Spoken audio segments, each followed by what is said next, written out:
Welcome to the Your Opinion Doesn't Matter podcast. Okay. It's a good day. It's a good day for real. You know, I got a good friend of mine, man. A good friend of mine. Shit, how many years we knew each other? Man, over 30, man. Over 30 years. Over 30 years at least. Yeah, I consider him a brother of mine, you know? No doubt. Yeah, man. I'm proud to say he's a friend, and I'm proud of you for what you've done with your career. So, you heard me a couple other podcasts when I talk about like well-known DJs or MCs that's come from the East Flatbush neighborhood. This is one, a good friend of mine, DJ Scratchator. What up, y'all? What up? Right. He is currently the DJ for Busta Rhymes. No doubt. Yeah, man. So, going on about 20-something years with that. 20 years. 96 to now. 96 to now. Yeah, almost 28 years. I know you longer, but, you know, definitely it's like, like over 2.5 decades, man. That's what's up, man. So let's get into hip hop, man. What inspired you to start DJing, man? What got you into it? Well, in most households, there was always music being played. You know what I'm saying? Like music is so even much more so popular now that everybody listens to their own. You had to listen to what was being played by your parents. You know what I'm saying? And, you know, I had an uncle who he had a DJ setup. I give him his props as to say he had the DJ setup and he would play music and he knew what to play. But to me, the DJ also knew how to do a little bit more than just play the music that the people wanted. It's actually, you know, back then doing little tricks, being able to scratch, blending music, you know, keeping it rocking, not letting the music stop, you know. Right. And my uncle, you know, like I said, he played music and he still does up to this day. And but one time, you know, as a kid growing up and I was listening to music in the house and my uncle had the DJ set up and I wasn't really interested in it until I actually saw a DJ DJing. And I got inspired from this in Philadelphia. As a kid, I saw some DJs DJing in the park. Just happened to be, you know, the kids riding the bike, and I just like, wait a minute, something don't sound right. You know, let me look into see what's going on with the music. And when I got close and I seen the DJ cutting the records and switching the songs, I was like, as a little kid, like, oh, we have that at home. I could do the same thing. So when I got back to the crib, I touched my uncle's stuff and he tried to kill me. He was like, what are you doing? No, you don't do that to records. You're going to mess them up and blah, blah, blah. But I later learned, like later on that actual year that happened. And I'm not going to say when that was, but, you know, I met some DJs when I came to actually Brooklyn. Because I learned, I used to go down to Philadelphia for the summer. I was just about to ask you. Yeah, I was in Philly. I used to go down for the summer. You know, my moms used to ship us off. Ship me off down to hang out with grandma so she could get a break. Okay. You think about it. Oh, for the summer? Yeah, just for the summer. Yeah, after school was out. You know, and I enjoyed it because Philadelphia was popping as far as like kids on the street back in these days. It wasn't dangerous to the point other than you got the little bullies, but it wasn't gunshots popping off and all crazy like that. You know, it wasn't so bad out there in Philly like it is now. Not knocking Philly because I still go down there. My grandmother still lives there.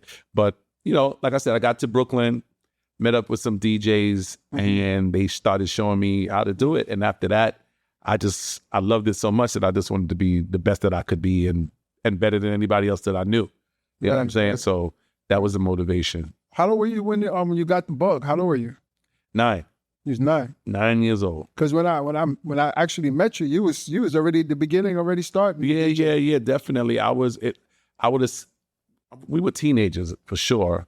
I'm just trying to remember like how old, but maybe we probably met maybe like around I was 14, 15, somewhere around them ages, somewhere. Yeah. And I met you because of a DJ. Yeah. You know what I'm saying? Yeah, used to come on the block. Yeah, DJ Dane, DT, Dice, you know, these guys, they through Dice, I met a lot of other DJs because Dice was very popular too.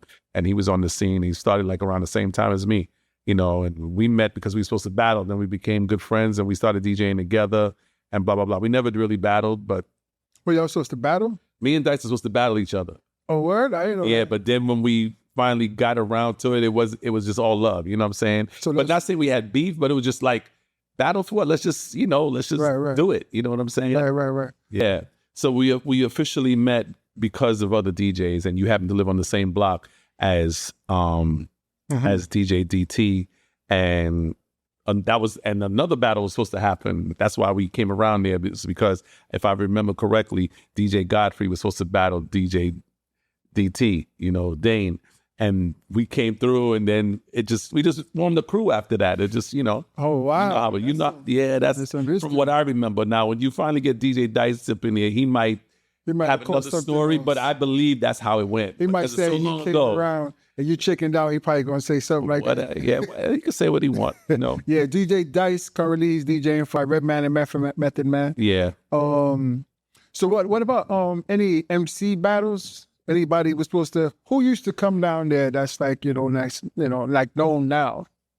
Come down where? In Dane's basement. I don't know about in Dane's basement, but I definitely used to work with Little Sean. You know, definitely. Bus used to come on our block or Troy Avenue.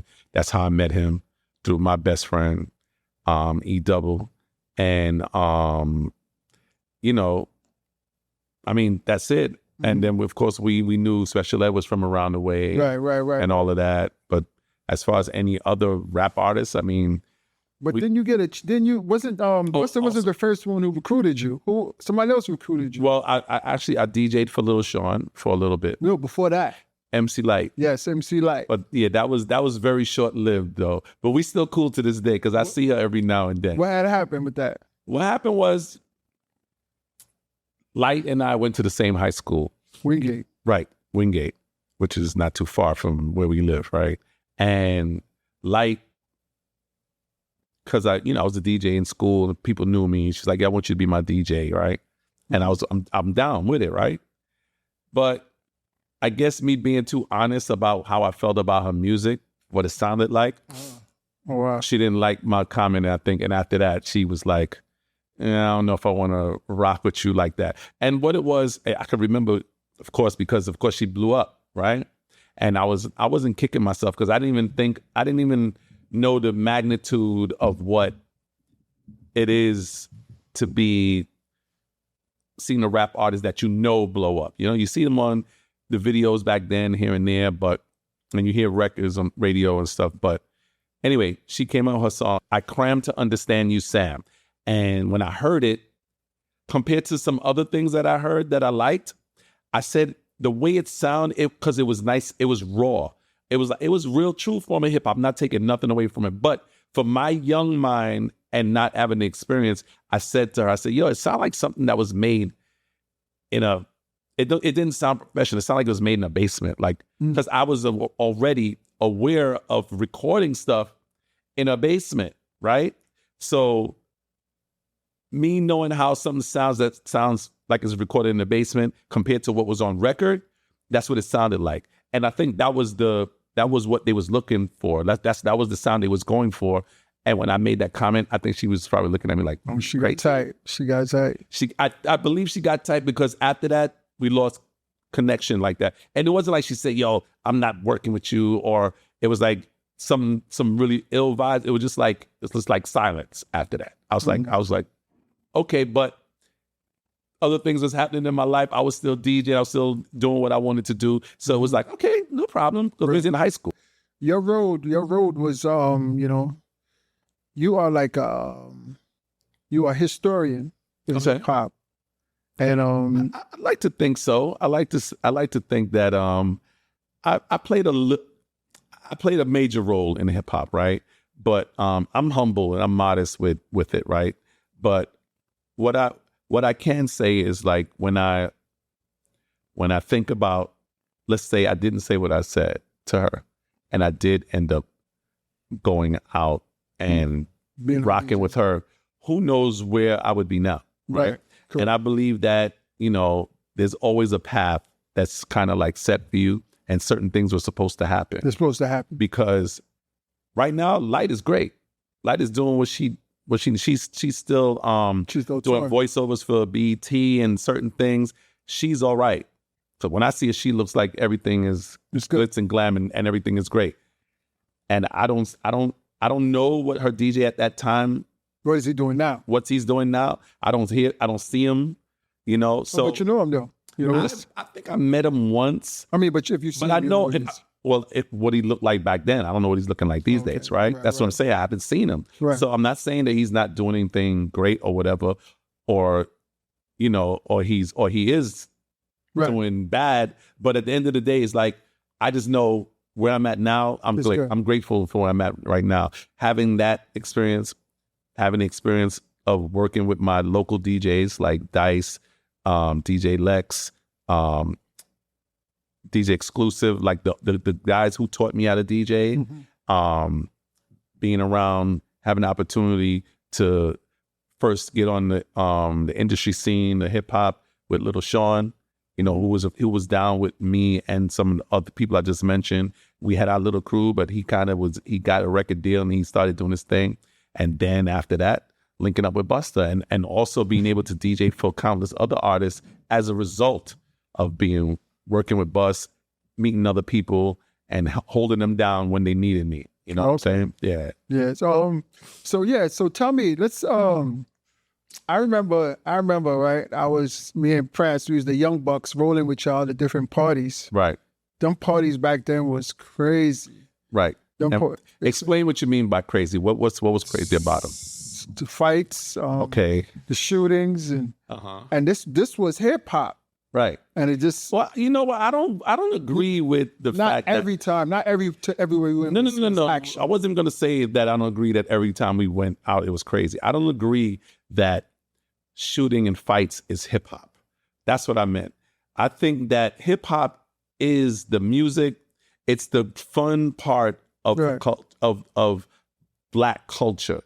What we bring with our style, with our how we finesse words, how we manipulate the music. Right. You know what I'm saying? Taking old classics and giving it a different sound, keeping some of the original sound, but making it more hip. Right. And make you hop. Because that's what hip hop was about. It was dance. It was all of that. But I understand what you're saying. Hip hop always, and it seems like it still does, break violence. But so does rock. Right. But you know what I mean? If I stand corrected, I didn't mean it like, okay, that's hip hop, meaning that was there when we was growing up in hip hop. Right. That was the negative side of hip hop. Of course, hip hop is beautiful. Right. A lot of things spawn out of hip hop. You know what I'm saying? Everything is, and it was new. That was the beauty of hip hop. It was new to us. Everything was new. Right. You know, you would learn certain new scratches. Right. You'll learn different things. Now there's nothing really considered new to me.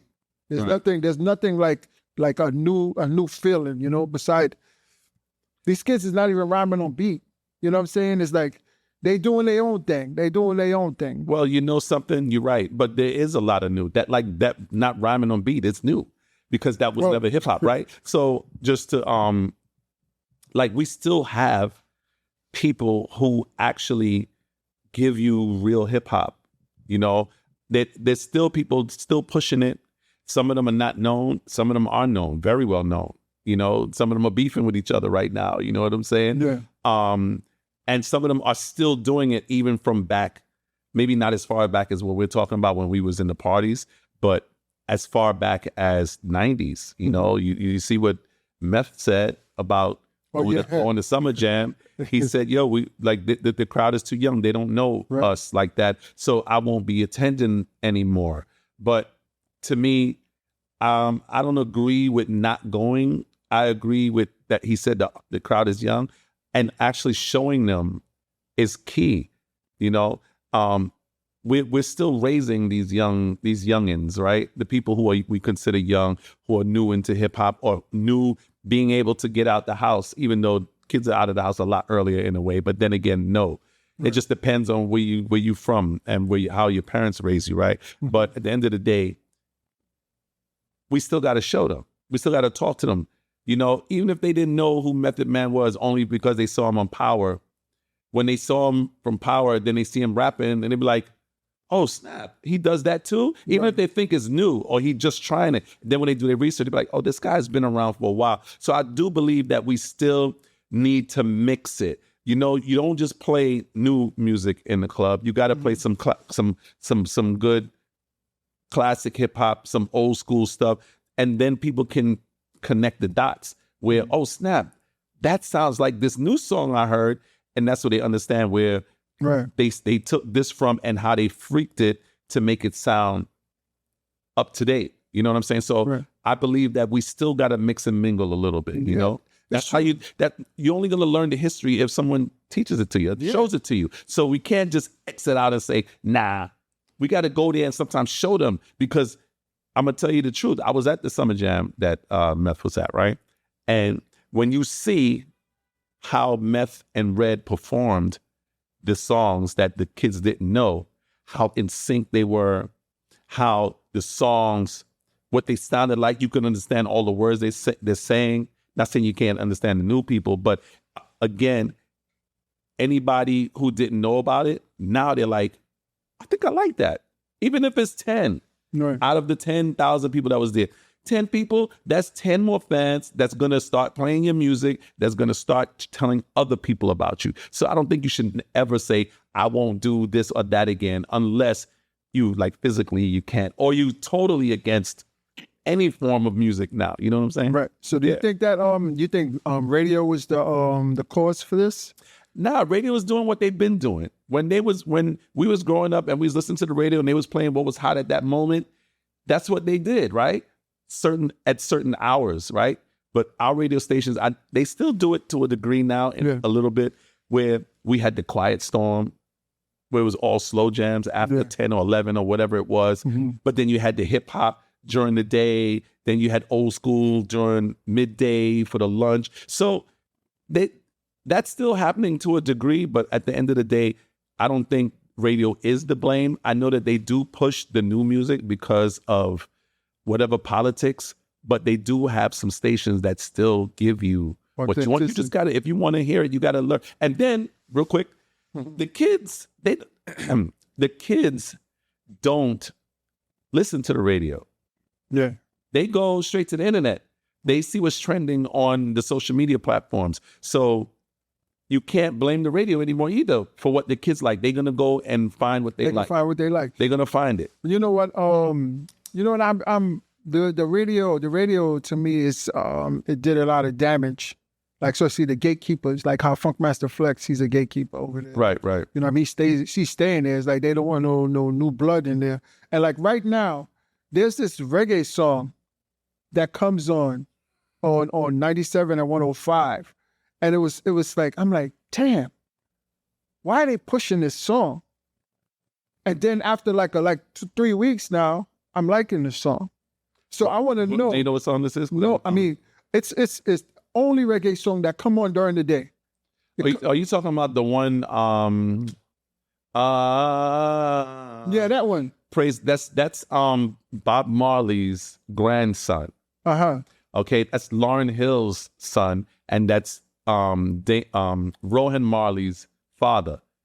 Lauryn Hill, she had all her kids with Rohan Marley. Yeah. And that's her son. So that song, why they pushing it is because it was trending so hard on the social media platforms. Everybody was I never heard the song with no video had over 55 million views with just his artwork.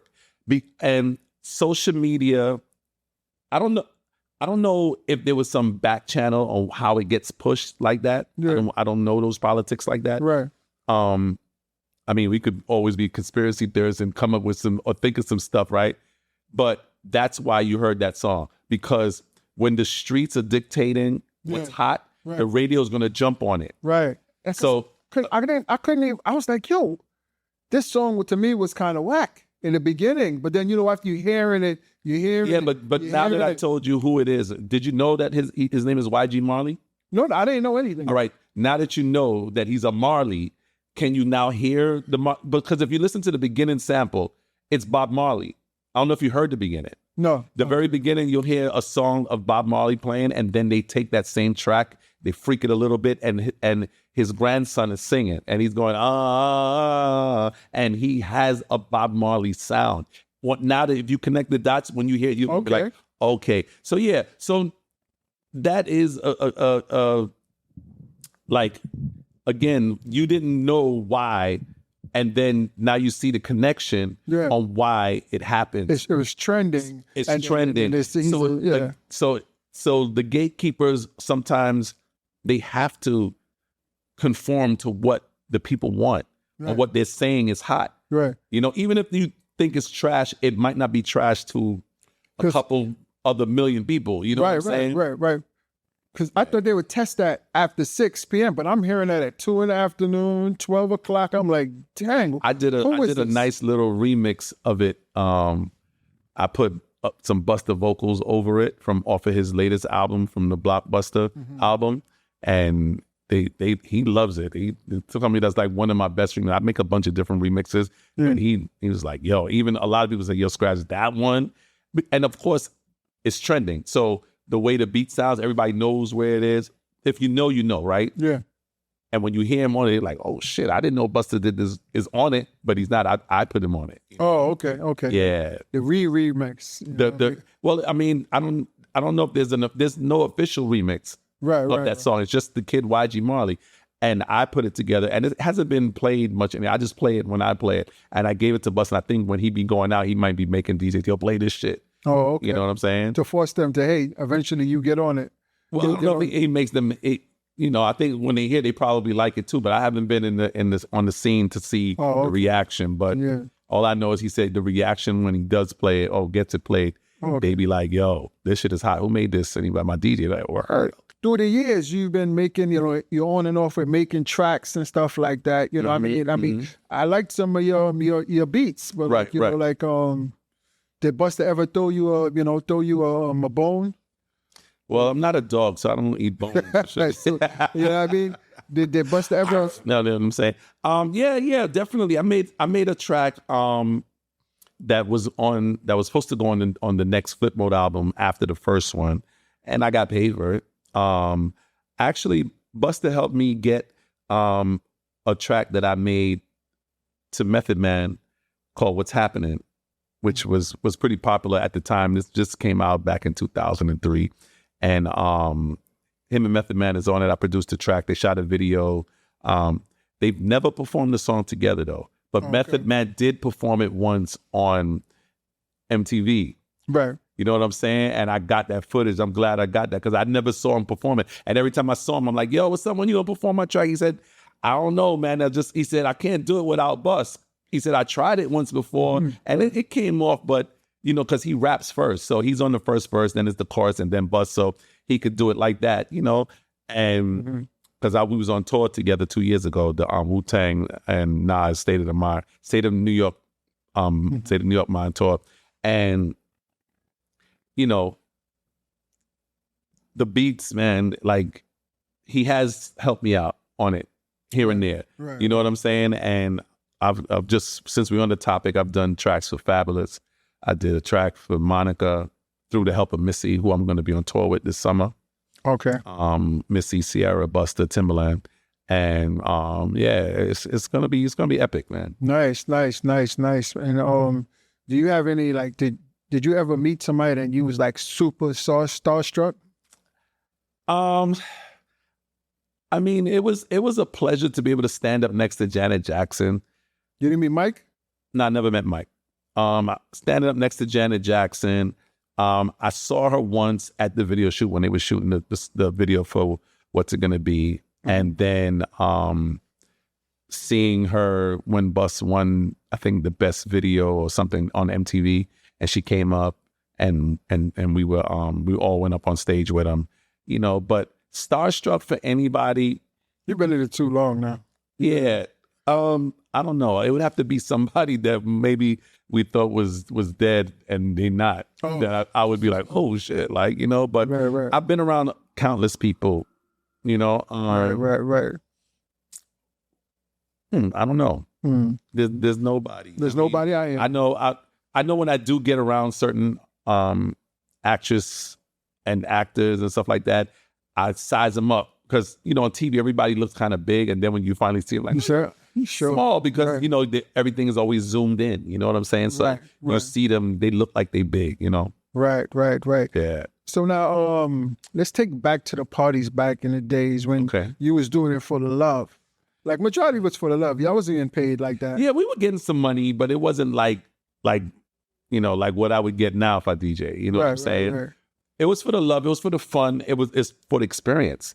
You know what I'm saying? Like, you remember after we did the parties, we would go out to go eat breakfast, and the money we made, we would spend it on everybody eating because everybody who was there with us either helped us out when we was carrying equipment or was part of making sure that nobody would mess with us, like our little own security team, our crew.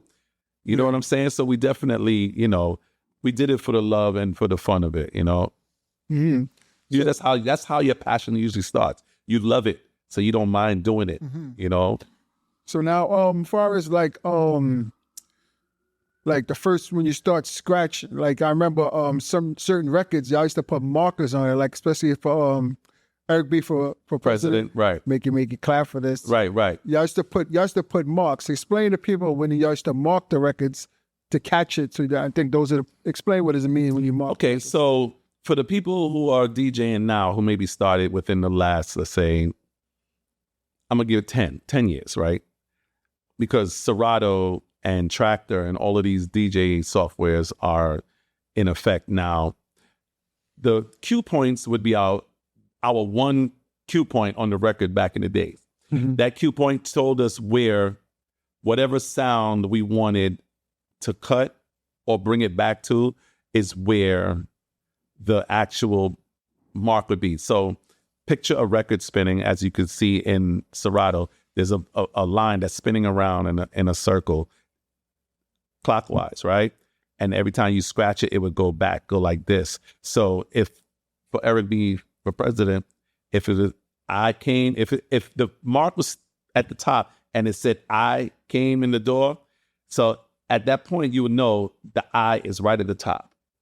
So when it went I came through the door, and you wanted to bring it back to that point, you would reverse it back. I came to the door. Bloop, I came to the door. Bloop. So when you were scratching it, if you scratched it and when I came to the door, I said it before, I never let the mic magnetize me no more, then you want to go back 2 times back to I came to the door. So if it went around once, twice and a half, you knew you had to go back around 2 times and a half to bring it back. Right. So that's what the markers were. Now, you don't have to worry about that as much. We have these buttons, the cue points, and you can have multiple. So if you knew I came to the door and said it before, you could hit the first one. Usually is red on the DJ systems, and the second one be yellow. So I came through the door, said it before. So now you could go, I came through the door, said it before. I came to the door, said it. Said it. I said it. You could do it like that. So it makes it jump. But we couldn't do that. Right. We didn't have any buttons. We had to do all that manually with your hands. So you would have 2 of the same records. If you knew I came through the door, said it before, when the mark got, let's say it got to the bottom, you would have one turntable with it pointing up and the other one with the line pointing down. So you could cut, I came through the door, and the other turntable with the mark pointing down, said it before. So you can go, I came, I said it, I came, I said it, going back and forth. But now the cheat code with the computer, you can have up to 10 cue points on one MP3 for different parts. And then now you can make beats with them because you can hit it like a pad, like a drum. I can't, you know, you could do whatever you want with it. So that's what the marks were for us back in the days. So do you think that the new DJs who didn't come up with in the 1200s is the actual DJ? Like people with turntables. The turntables. Yeah, because there's so many different brands of turntables. Yeah. Yeah. Do you think that it was, do you consider those guys real DJs if they're using those computer things? Well, if they're using, because one thing I liked about the new age of DJing that came to be with the computer was that they allowed the computer and the turntable to work together. I think that made the life of a DJ a lot easier because now you didn't have to carry all the record crates. You had all your songs, if you had it as an MP3 in the laptop or on your hard drive, and you could select them without having to turn around and look for a record or do something, Now it was instantaneous. I could switch almost a song a second if I want. I could just go bop, bop, bop. And if you have it set up right, you can make it seem seamless, right? So it's a beautiful thing. It made the life for DJs who came from the turntable and vinyl era, it made their job easier. For the people who started later, who didn't know anything about turntables, because now they have these things called the controllers that have like a CD type looking setup, CD player looking setup with a mixer in the middle, and everything is combined. Now, the turntable, you don't need it. Everything is all in one. Use your laptop. Sometimes you don't even need a laptop. If you have a flash drive with all your music, you can just plug it in, and you can select what's on the flash drives to play through this module, like this setup. So in any case, I think that if you love DJing, you should want to know the history behind it. You might want to go and check it out, try it out, see what it took DJs before you to be able to do what you're doing now so easily, how hard it was, and appreciate. I think DJs would appreciate so much more what they were able to do if they knew how it was back in the days. And I think that is something you wanna look into that, DJs. You wanna go and just, even if it's just try it. Go look at some videos of some DJs who were battling back in the 80s and the 90s when there was no Serato, no Tractor, no virtual DJ, none of these softwares that are out now, and see what they used to do with these records and what they used to make people, how they used to amaze people with what they did. They're doing, in actuality, everything that Serato and all of these DJ platforms were based off of how fast DJs used to do things in the battles. That's what made them say, we need to make something, to me, that can do what these guys are doing, but the average person could do it. Right. So they found the cheat sheet. Pretty much, they found a way to make some money. They but made the it also made lives easier for the current the DJs who had it hard, right? And how about this? Those DJs who were dope back then are even crazier now with this software. Even the guy who's just learning can't do what these DJs are doing. Like, you got to be so invested into what it is you want to do on these turntables now, because DJs are still using the turntables, but again, they're using the aspect of the computer age to do what they did, but they could take it to like 100 times a level higher than what they were doing back in the days, because it's so quick. And a new DJ, even if he thinks he could come in and do that, it's going to take him years to be able to get that. I mean, or maybe not. It just depends on how motivated some people are. Yeah. It could take them weeks, but it ain't going to be like, what DJ Craze or DJ Qbert or any of these other battle DJs from back in the days, what they're doing now that I see, they're not going to be able to just go up there and say, I could do that, blah, blah, blah, blah. Nah, there's a lot of thought. Creativeness is still in the mind. Technology, helps your creativeness, but if you don't have it, you ain't going to do it. You can't get it. You can't do it. No, you have to develop it. I'm going to say you can't get it. You got to develop that, Just a skill set. Yeah, man. There's definitely a skill set, man. How do you feel about the current state of hip hop and like what's going on, and how are you fitting in to this new age of hip hop? Well, I don't think I need to fit in. I'm already in. Right. You know what I'm saying? Yeah, my bad. No. It's cool. That's still a great question, how I fit in. I believe that I'm in.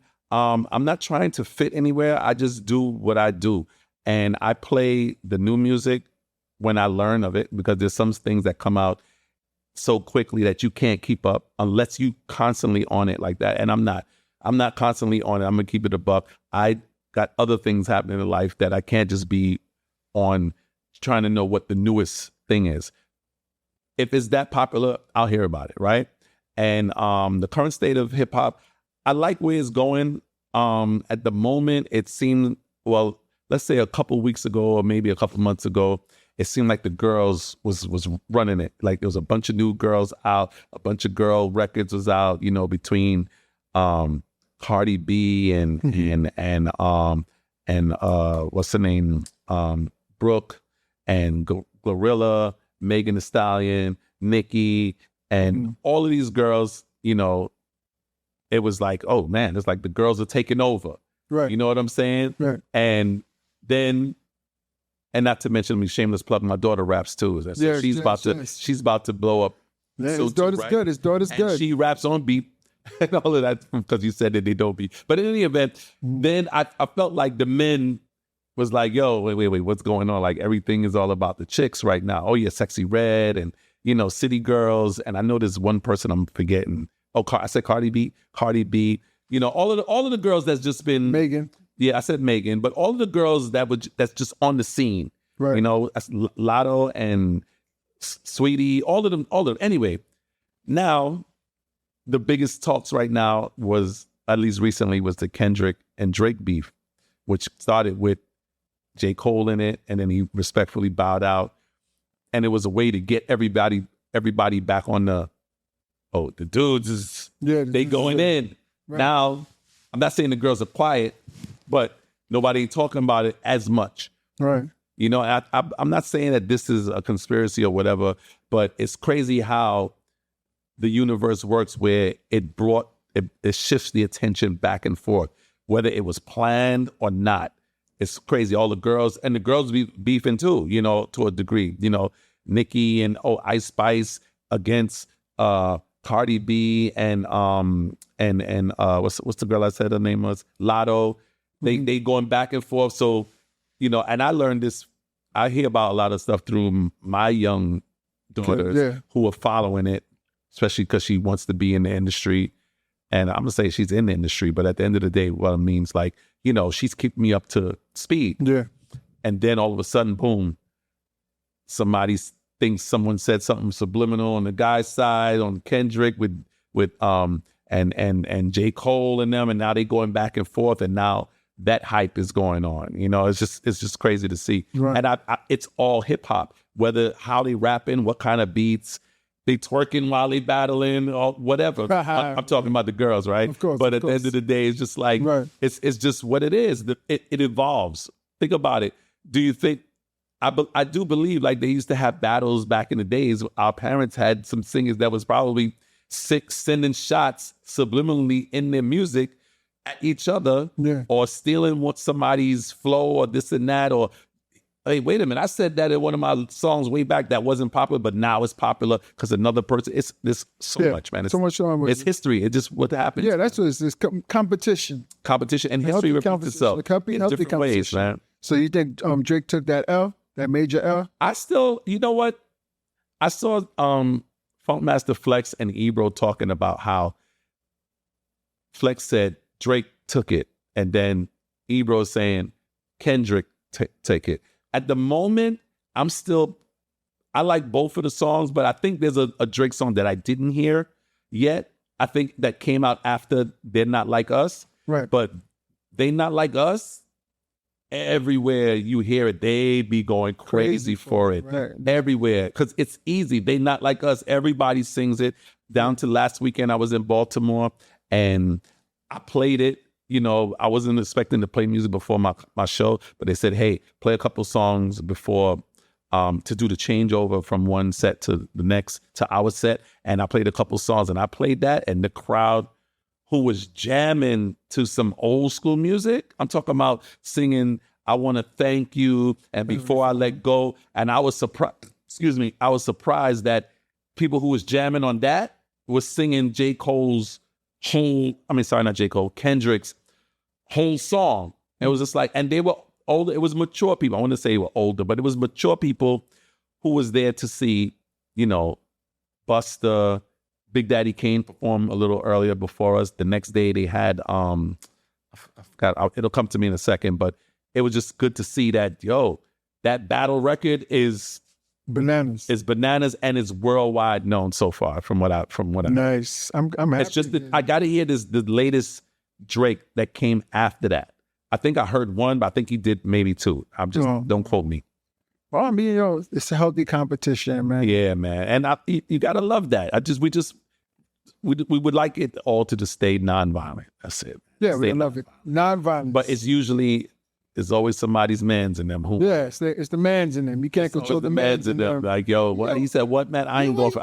I'm going to go see what the hell. I'm going to go check them. Yeah, I'm going to pull up. And the main man will be like, nah, don't do that. And then they'll do it. Like, okay, I won't. And then they still do it. Entourage. Entourage. You gotta know who you have around you. Then they run up on each other and start headbutting each other. Bam, bam, bam, bam. Everybody wants to prove that, yo, man, see, I'm down for you sometimes, Screw that shit. Yeah, man. But, yo. Screw that. Yeah, man. I mean, man, just, for the people, I know we're going to reiterate it, it's your boy, world famous DJ Scratchator, the hottest in America. I just want everybody to know, man, if you love what you do, you can be great at it and you could probably live off of it and take care of your family. And one of the things that I'm grateful for with the fact that I love DJing so much that it gave me an avenue to be able to survive. I'm still surviving off DJ money and take care of my family. Yeah, man. That's a message that I would like people to get from me. Yeah, and that's a good closing statement, because every time we always do a closing statement at the end of this show. No doubt. And my closing statement is that keep hip hop alive, man. Oh yeah, definitely. Keep hip hop alive, and it's running through a lot of people's veins who really love it. Right. Hip hop and music in general. Music helps. What's the term? Calm the savage beast. Right. In us all, not just the person who's wilding out. Right. In us all, and so music is definitely a getaway, and we need it. You know what I'm saying? Right. The melodies, the voices, the words, all of those things help. You need that, because a lot of times, not to cut you up, a lot of times people listen to music when they're by themselves. Yeah. Music could sway you in different directions, but people got to remember that the beauty of it was to make you feel good. Exactly. And like, my homeboy, God rest my boy. I didn't have a show since my boy passed, my boy Clinton. And how long is that now? It's probably like a month. Okay. And change. A month and a half or so, something like that. I'm hurt. I'm hurt that I lost my boy. Right. You know what I'm saying? And this really thinking about. I know him too, yeah. For y'all who don't know, I know him too, yeah. For to make me think about the hip hop, he used to love LL. When he used to when L used to take his hat off, and he said, no, when he used to put his head, my head is like a shark's fin. Right. And my boy, he used to jump off his bed and do that same dance. Yo, man, I miss him, man. I love him. LL was a cool dude too, man. He's a cool guy. Speaking of him. Yeah, man. Yeah, man. So yeah, man. Again, rest in peace, my boy. Clint, yeah, rest in peace, Clint, man. The last time I saw him was at my birthday party in 2021. Yeah, man. We was on your block.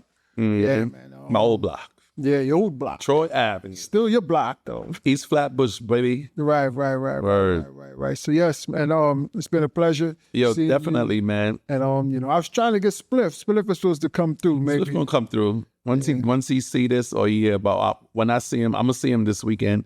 I'll let him know he can come through and talk about. Tell him hip hop. What needs to be talked about, you know what I'm saying? Right. Yeah, bro. And yes, this is the Your Opinion Doesn't Matter podcast, and we are outie. We're out of here. Peace.